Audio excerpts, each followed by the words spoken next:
Confines weekly spotlight on the people making news and leading change in Indian country.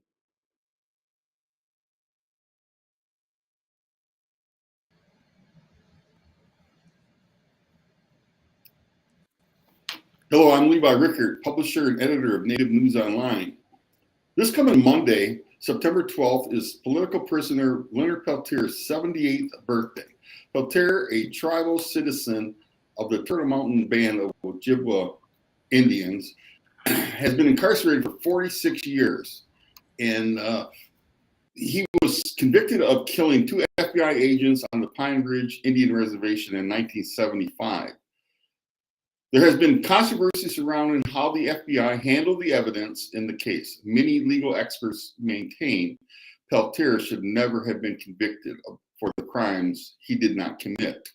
So this native Bidaské will center on efforts underway to gain the release of Leonard Peltier. With us today, joining me is staff reporter Darren Thompson, who is Lac du Faubourg tribal citizen. And we have special guests today with us. We have Rachel Thunder, who is she's the lead organizer for the Walk to Justice, Free Leonard Peltier, that is currently underway. She's the director of AIM's True People of Indiana and Kentucky chapter of AIM. For those who don't know what AIM is, it's the American Indian Movement. And also we have Kevin Sharp, is a former chief judge, federal judge for the U.S. District Court for the Middle District of Tennessee. Now in private practice, he has agreed to take the Peltier case pro bono and fight for his freedom. Welcome to you both, Rachel and Kevin. How are you today?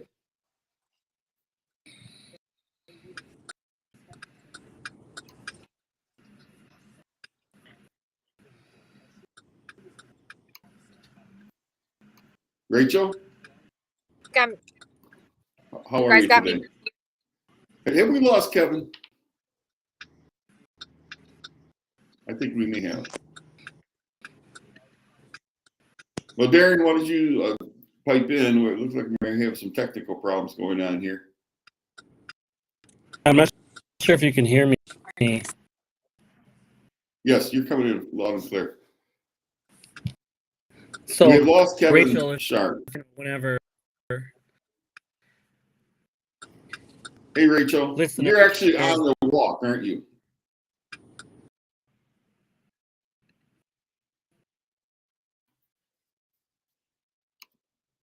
Rachel? Here's Kevin Sharp. Hey, sorry. We're having technical problems today. That was my fault. That was my fault. So, yes. Kevin, why don't you, while we're trying to get Rachel back, why don't you kind of tell us how you got involved with the Leonard Peltier case? Yeah, it was, well, thanks for having me. Sorry about my lost connection for a second. It's an interesting case because I had been a federal judge. I was appointed to the bench by President Barack Obama, and those are lifetime appointments. And I fully expected to be a federal judge for a lifetime. But during the time that I spent on the bench, I became concerned about our criminal justice system, really concerned about mandatory minimums and the way in which Congress can force judges to a specific sentence, whether we think that's a just sentence or not.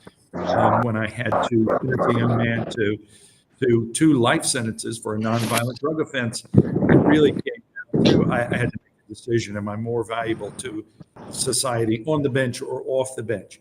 I decided to step down and started working on clemency for the young man that I sentenced to life in prison for his drug offense.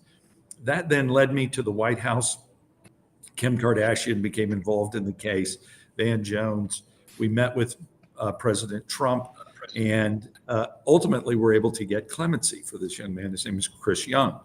That then became a story, not because there was a federal judge trying to get clemency for someone he sentenced, but because Kim Kardashian was at the White House. But because that became a story, those people who had supported Leonard over the years thought that I might be able to do something during the Trump years. And they sent me the material. I was in 1975. I was 12 years old. I was not familiar with the shootout at Pine Ridge. I was even less familiar with Native American history. You know, you knew the 15 minutes that you got about the Trail of Tears, and then moved on. And so as I got this materials, they sent me trial transcripts. I was sent court opinions, newspaper articles, photographs. And I looked at that not as someone who was, you know, they wanted to hire as their lawyer, but I looked at this material as a member of the justice system, as a federal judge. And I'm just giving it an objective look. And while I'm reading through this as an insider to that system that really abused him, it became clear to me what happened and how they did it. And it was more than just FBI misconduct. The U.S. attorney engaged in misconduct. And I think the court, we talk about this internally, but a judge can put his or her finger on the scale. And we talk about this. It's why you make sure you get the right judges, because a judge can determine the outcome of a case. And as I'm reading through this, I see what's happening here, and the thumb is on the scale against Leonard. Evidence is hidden that would show that he did not shoot these agents. Witnesses were intimidated and threatened. Perjury was suborned by those who should have been upholding the Constitution. So the what happened was really clear to me, and it saddened me, and it made me angry that our system that I had spent my adult life working in and protecting the Constitution. 3 times in my life, I've taken an oath to support and defend the Constitution. Once when I joined the military, again when I became a lawyer, and again when I took the federal bench. And what I saw were people who were tossing that aside for the sake of getting a conviction. So the what to me was clear. It was the why that then led me down what so far has been a 3.5-year odyssey as I learned why this happened. And that has become to me more distressing and more anxiety causing and more makes me angrier than the what.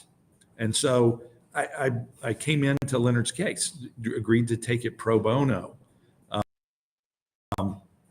and fight to this grave injustice.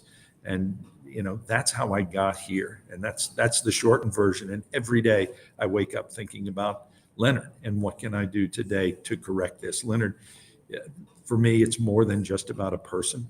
It's about a constitution, and it's about the injustice that has been done to a people by a government that promised to do better. Great. Powerful moments. I think a lot of people don't often from someone who has, and let alone, you know. And one of the questions you joined to ask clemency or the release of, have you had any? Sorry, Darren, I'm having a hard time hearing you. Sorry about that. You keep cutting in and out. Levi, can you repeat that question?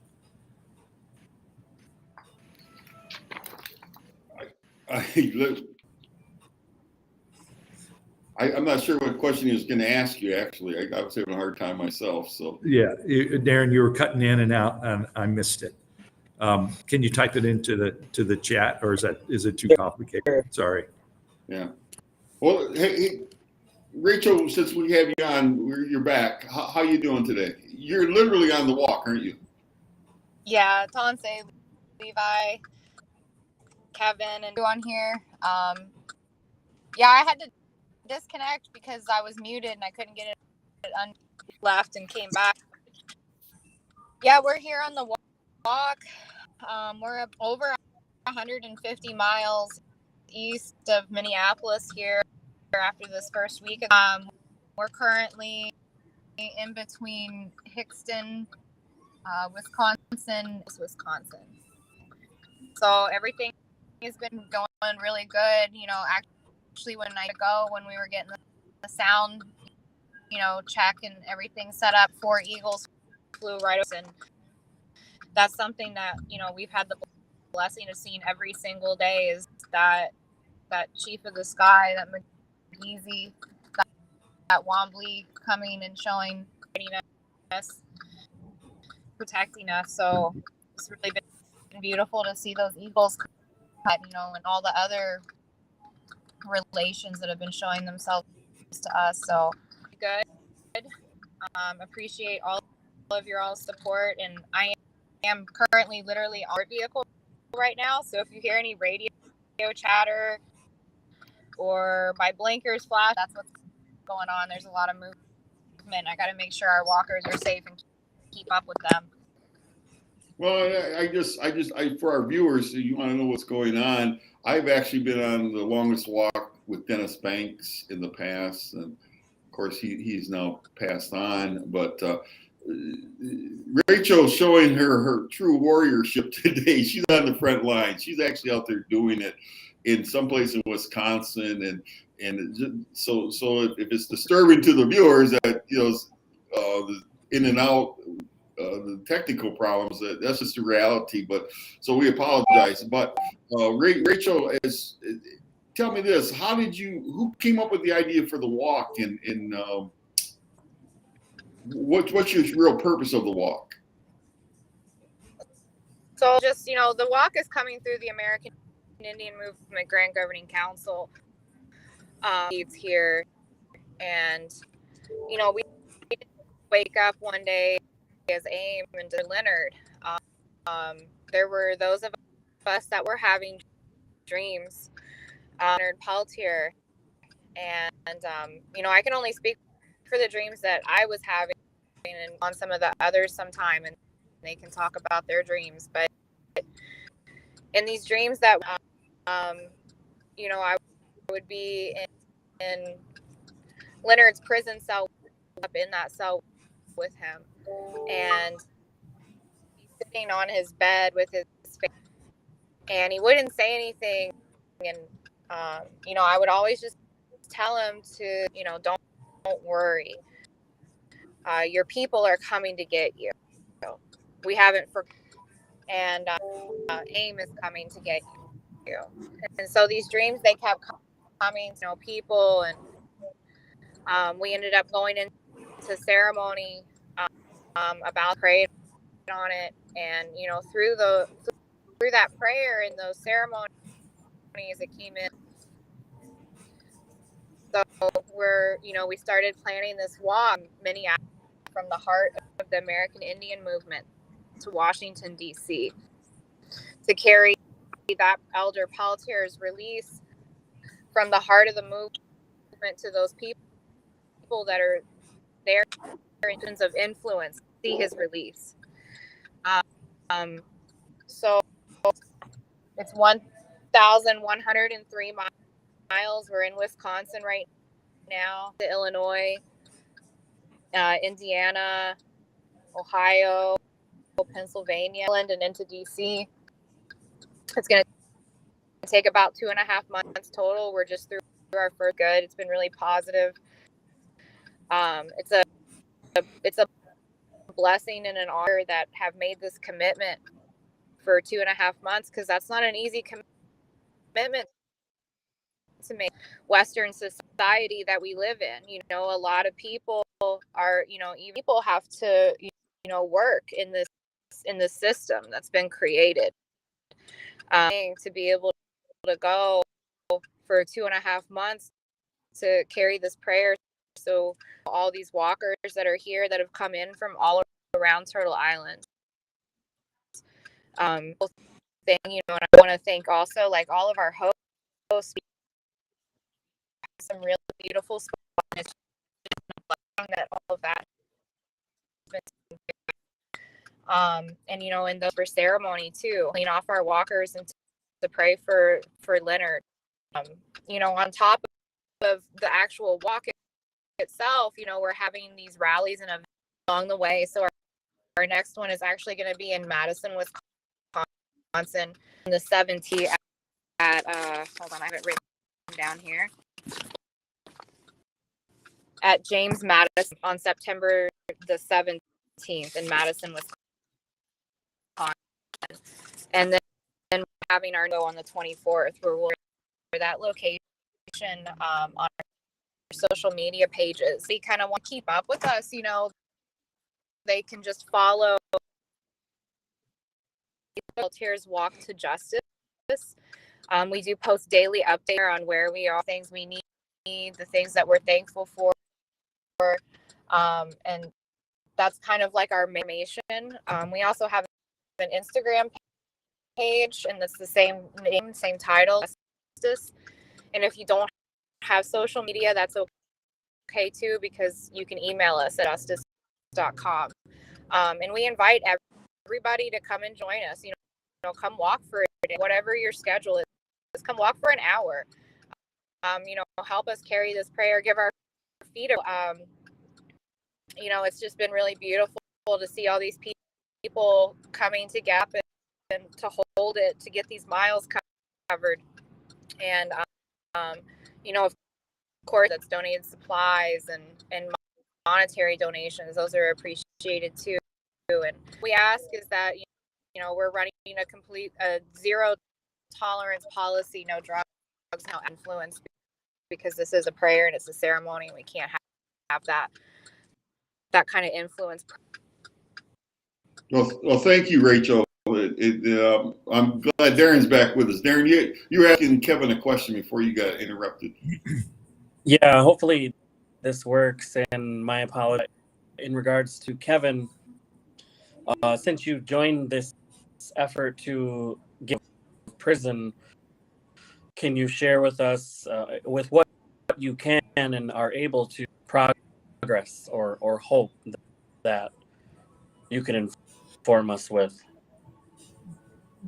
Yeah, thanks for that question. It leads right into what Rachel was talking about, right? These efforts of hope.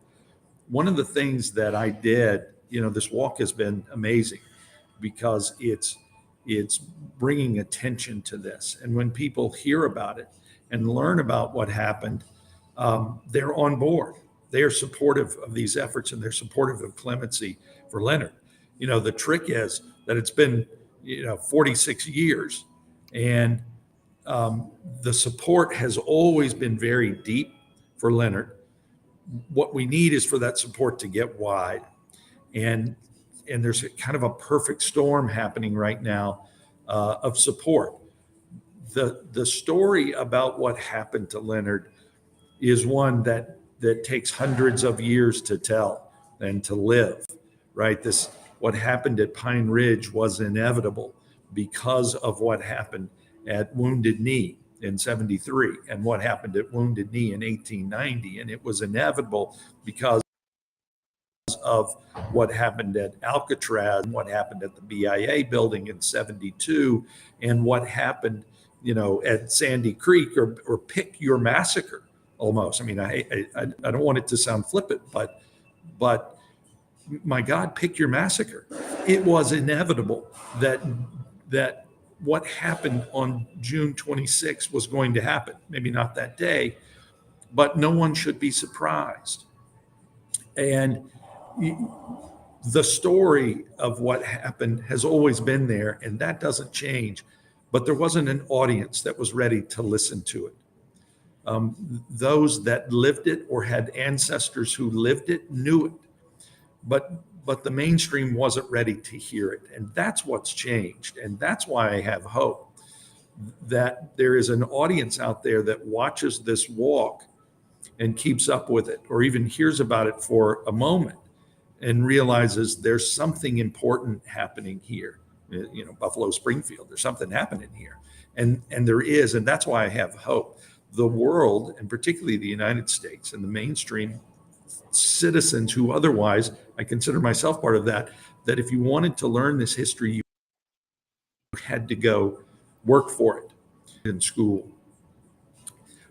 We're now ready to hear it. And that's what gives me hope. And I believe just as Rachel does, that he's going to be free.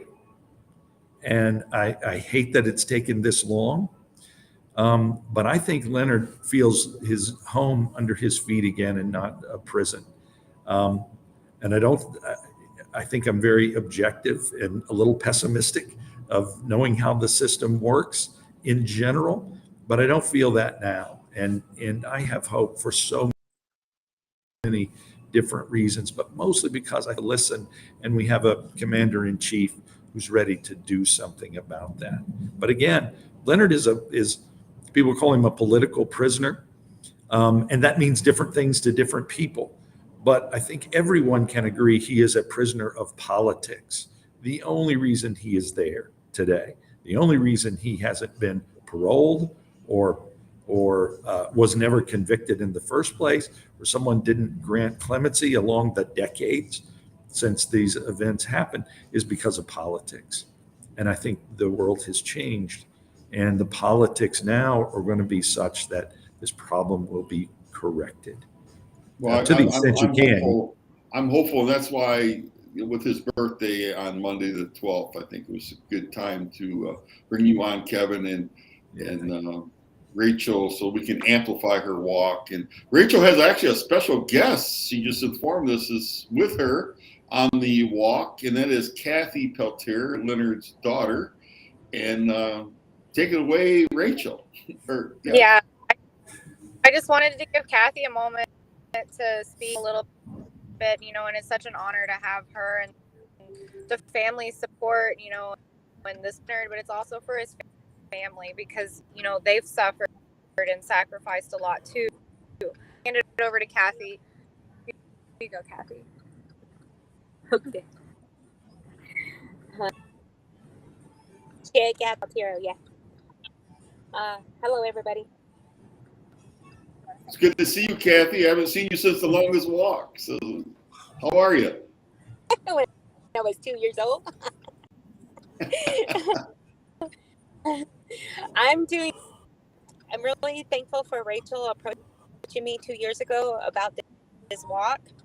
And so, just need to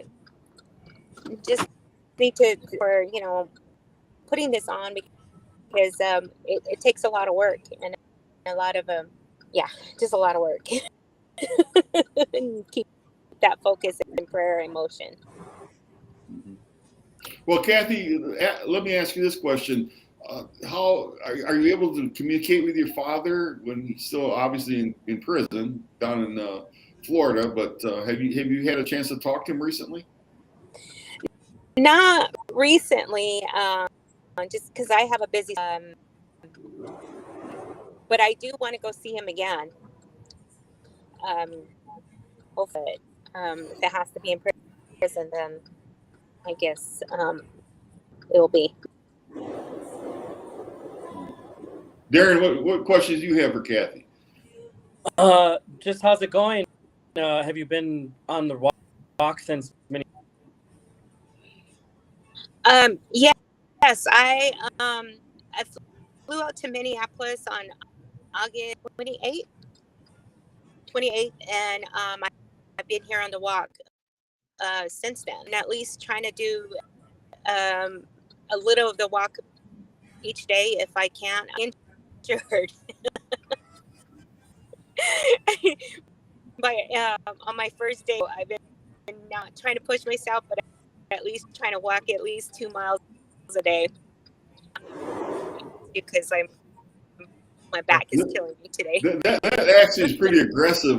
For those, I started Native News Online with Dennis Banks' longest walk out in San Diego, and I have to tell you, it is a grueling task to be on a long walk. And so if you're walking 2 miles a day, I commend you for that. That's quite the thing. And I have to tell you, I'll say with a little humor, I found out that you need to wear 2 socks if you're walking. Otherwise, you're gonna get these blisters on your feet, and you can't hardly walk if you have blisters on your feet. So that was my reality. I guess I'm an urban native. How's that? So anyway, I learned my lesson. But Well, thank you very much, Kathy. And I Thank- plan to be in Chicago. I think, Kevin, you're going to be in Chicago on the 24th. Yeah, I'm trying to make it up to Chicago. I'll definitely be in DC. I'm trying to work out the logistics to get to Chicago. Yes. Yeah, And so hopefully I'll see you there. I've talked to you several times, Kevin, but I've never met you in person. I'm looking forward to meeting you. So Yeah, so am I. So it's all the more reason for me to get there. Correct. Just to follow up on something that Kathy said, a lot of people forget about this, and it occurred to me as I was sentencing people from the bench that you're not just sentencing the person who's standing there in front of you, right? A sentence like this affects an entire family and affects an entire community. And that's why it's all the more important for clemency to be granted. This is, again, not just about one man. This is about families, and this is about community. Yeah, you're going the right way. Yes. Back to you, Darren. That's a man. All very much for your time. I think this went really well, and just send my good work. Fall is coming, and weather can change day by day. So thank you so much, Kevin, for joining us. I have really nothing else.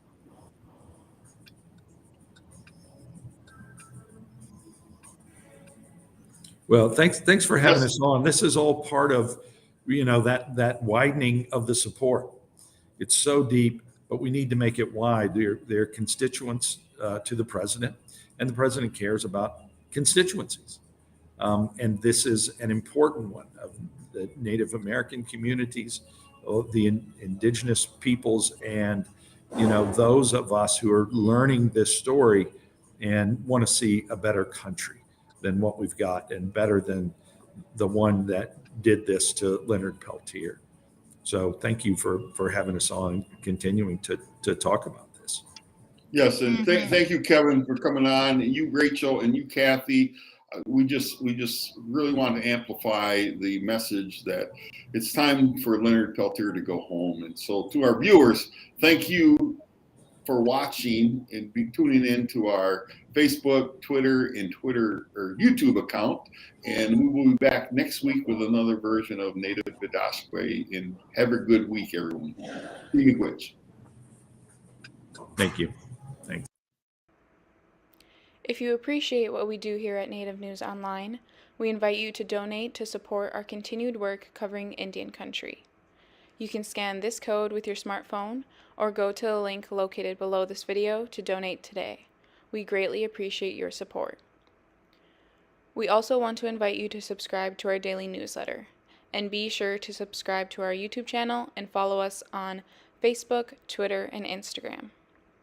Thank you for joining us today, and be sure to join us again next week for another episode of Native Bidaské.